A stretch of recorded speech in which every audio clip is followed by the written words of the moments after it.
Big hit into the deep towards the mid-wicket fielder. It's dropped, and it's a century for the captain of Bangladesh. Sultana Jati gets in rapid style. It's come off 78 deliveries, remarkably. Delight for the captain of Bangladesh. What a start to the qualifier for them.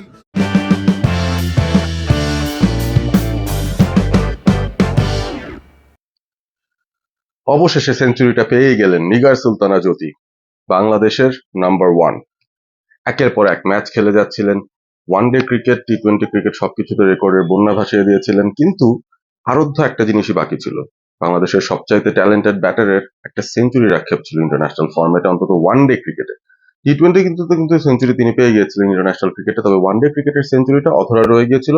তার সঙ্গে তার অপর opener Farzana পিঙ্কির মধ্যে কিন্তু একটা অলিখিত competition সবসময় চলে, আমরা দেখেছি বিগত বছরগুলোতেও। এবং ফারজানা পিঙ্কি জ্যোতির আগে সেঞ্চুরিটা পেয়ে গিয়েছিলেন ওয়ানডে ক্রিকেটে, এবং সেটা ইন্ডিয়ার সঙ্গে ছিল 2023-এ।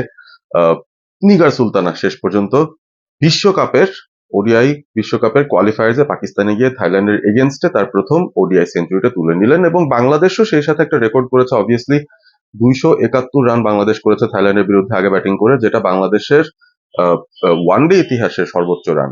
তার আগে সাউথ আফ্রিকার এগেনস্টে 250+ একটা রান ছিল, সেটা তাদের জন্য ইম্পর্টেন্ট। বাট বাংলাদেশ এই মুহূর্তে একটা ভালো অবস্থায় আছে থাইল্যান্ডের এগেনস্টে, নিগার সুলতানা সেখানে তার সেঞ্চুরিটা তুলে নিয়েছেন।